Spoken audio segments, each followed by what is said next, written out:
Today is Wednesday, July 26, 2023. We're going to be going through our numbers in a moment. The one number, of course, that, that doesn't really matter if you're an older shareholder, a newer shareholder, somewhere in between. Our stock price is the one number that I think we can all kind of gather around and celebrate, right? And we're up close to 15% today. The market's not quite closed yet, so I don't want to jinx anything. But on kind of decent volume, right? 600 some odd thousand shares. Again, the trading session's not over yet, but we're up like close to 15%. So that is truly awesome. And I think just given all the heaviness of everything we sometimes talk about, be it reducing costs, surviving the halving, this, that, the other thing, it's kind of nice to have days like today where we can kind of step back from the heavier conversations and just kind of enjoy a really, really nice update in the market for shares of Stronghold Digital Mining. And of course, this is our daily update. So let's put up the first slide, please. Okay, so PJM Penelec and PJM PP&L, 24-hour grid pricing, $24.06 and $16.03 respectively. The all-important Bitcoin priced in dollars per megawatt hour, $86.09. That is great. Driven largely by the fact that the network hash rate has come down to 377 over the 24-hour period. And of course, the spot price of Bitcoin, 29,233. And again, that's a 24-hour average. Okay, back to me, please. Yeah, so, as I alluded to yesterday, we're going to be sporadically kind of diving into this informal series that I'm calling the halving, right?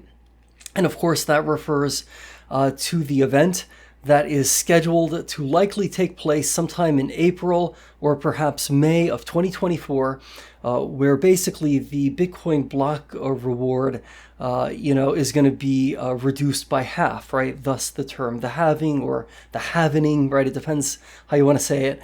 And yeah, that's going to pose a lot of unique opportunities and some unique challenges, not just for Stronghold Digital Mining, but for really every company, every publicly traded company, or even not publicly traded, right, within the Bitcoin mining ecosystem. We're going to be getting into a lot more detail, as I've alluded to. Again, I want to be somewhat, I want to be patient, though, and not necessarily front run what might potentially get discussed in our forthcoming investor presentation, right? Which we'll be talking about Q2 2023 results. And that's likely to take place sometime now in the month of August, right? So we're really not that far away from that. And I anticipate that we're going to be finding out a lot more about a variety of things. And so I want to sort of pace myself in this informal series that we're calling the halving, insofar as what we talk about, right? One thing that I definitely know is on the minds of a lot of us, right, is this question of the fog, FOG, right? That's kind of like a little acronym that I kind of came up with, right? That talks about essentially fuel, right? Operations and maintenance, that's the O, and then general and administrative, right? So that's the G, so fog. And, the question of, can we realistically begin to shrink some of those categories even more than we've already done so? And I do believe that we're going to start to probably get a little bit of potential guidance from our friends in management during this upcoming investor presentation as to, kind of like how we're doing in that regard right now and what that might potentially look like as we march towards the end of this year and begin 2024. So while it's interesting to me that, a lot of market commentators seem to assume, right, that the price of Bitcoin as we go into the halving is going to go up, right? That we're going to see an increase in the value of Bitcoin. And yes, there is a historical precedent, right, for that general pattern occurring as we go into a halving and then come out of it. I think it could be interesting, right, if Stronghold Digital Mining certainly took that as a plausible scenario, but also, as any good, sort of navigator might, right? Also potentially assume, hey, what if that doesn't necessarily happen the way it has happened in the past?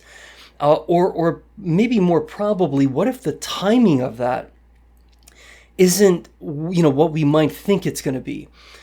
And hey, what can we do to really take our destiny into our own hands so that we're not necessarily beholden to having, daily prayer sessions, so to speak, where we're sort of praying for the price of Bitcoin to go up, right?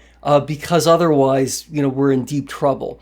Now, yes, it is true, right? That Stronghold Digital Mining, as the name implies, this is ultimately it's a gamble on the price of Bitcoin. It's a gamble on Bitcoin mining economics. That's probably a fairer way to describe it.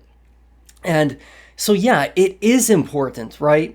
As one of our two, really significant revenue inputs, it's really important that we do see very favorable Bitcoin mining economics, during 2024. That's really important, okay? But are there things that we can do proactively to potentially help prepare ourselves as a business, as a company that's really committed to a very unique mission within the publicly traded Bitcoin mining ecosystem, right? Because our power facilities are probably more accurately described as waste coal remediation facilities. And so, that mission, which is so important from an environmental perspective, that mission cannot go on if there are no economic drivers in place to make it, feasible to do so. And that's not just for Stronghold Digital Mining, but for really every waste coal facility here in the state of Pennsylvania, right? That's attempting to clean up this toxic byproduct of our industrial past. So it's going to be, I think, useful, and it's going to be, I think, prudent to think about, hey, what are things that are, as I said, in our control, right, that we can really do to help really prepare ourselves for the halving. And certainly one of those things is to really look as carefully as we can to FOG, right, FOG, right, Fuel, Operations and Maintenance, General Administrative, and of course, beginning in July of 2024, we're also going to start having some mandatory amortization payments, right, to our lender and partner, Whitehawk Finance. So we're going to have a real, I think, a real game plan in place, right, that does not exclusively rely upon, some radical appreciation within a certain amount of time in the price of Bitcoin.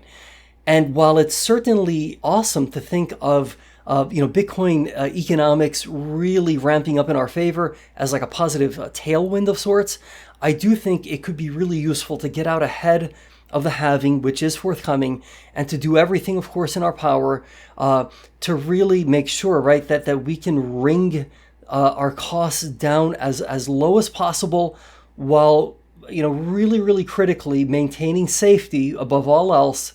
I would be very, very upset to see a press release or a news article that somebody was injured or possibly even killed as a result of a workplace accident. Okay, that's the opposite of what we're going for here.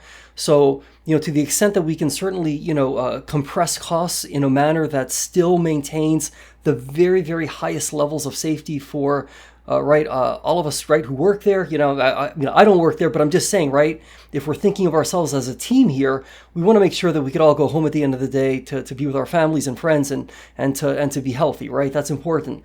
But if there are other ways to potentially compress costs even further, I'm convinced that that's something we're going to have to take a very serious look at, and that we're probably already commencing the process of taking a look at. And so, yeah, that's going to be important, right? Fuel, Operations and Maintenance, General Administrative. Being a publicly traded company does, it's not a free ride. There is a cost, right? A regulatory cost, a there is a fair amount of overhead involved with being a publicly traded company. And while I'm not suggesting that we become private and that, shareholders who would like to go in, to that deal be allowed to do so, I'm not saying that, but I do think it's useful for all of us as co-owners and shareholders of the business to realize that, the fact that we are a public company, it does have some costs, but it also has some important benefits. Okay, and one of those benefits is potentially raising money through at-the-market offerings, right? You can't really do that if you're a private business. So, maybe it balances out in the end.